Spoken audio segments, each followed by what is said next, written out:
CSK versus RR మ్యాచ్లో ధోని తన vintage finishing మ్యాకేజ్ని మరోసారి చూపించాడు. మరి చివర్లో మ్యాచ్ గెలవలేకపోయినా ఒక అదిరిపోయే 6 కొట్టి అభిమానులను నోస్టాల్జీలో ముంచేశాడు.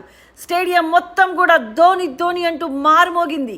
గౌహతిలో సిఎస్కే అభిమానులు హవా కనిపించింది. అయినా చివరికి సిఎస్కే ఓడిపోయినా ధోని బ్యాటింగ్ మ్యాజిక్ ఐపీఎల్లో కొనసాగుతూనే ఉంటుంది.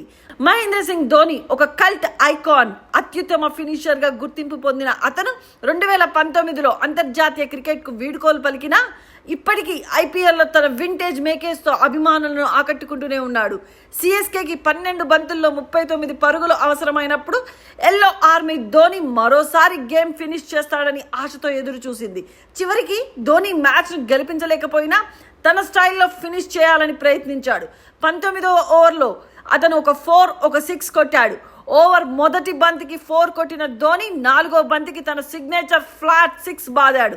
ఆ 6 మామూలు 6 కాదు, మునుపటి ఐపీఎల్లోని ధోని హిట్స్ను గుర్తు తెచ్చింది.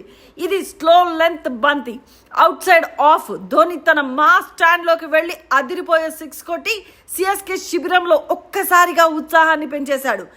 ఈ match Rajasthan Royals home ground అయిన గౌహతిలో జరిగింది. అయితే ధోని బరిలో ఉన్నప్పుడు ఎక్కడైనా స్టేడియం పసుపు రంగులోకి మారిపోతుంది అంతే.